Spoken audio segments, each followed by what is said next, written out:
Friends, తూర్పుగోదావరి జిల్లా రాయవరం దగ్గర మా పెద్దత్తయ్య గారు వాళ్ళ ఇంటికి వచ్చానండి. వాళ్ళ ఇంటి దగ్గర ఎన్ని రకాల చెట్లు మొక్కలు ఉన్నాయో నా ఛానల్లో చూపిస్తాను, చూడండి. అరటి చెట్లు, అరటిగళ్ళ చూడండి. అసలు ఇవన్నీ చూస్తుంటే సిటీస్లో అయితే ఇవన్నీ దొరకవండి. పల్లెటూరు వాతావరణమే వేరు కదా. బొప్పాయి చెట్టు, తమలపాకు చూడండి ఎలా పాకిందో.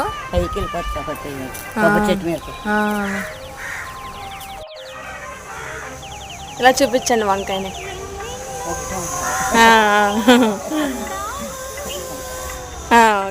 బూడిద గుమ్మడికాయ చూడండి.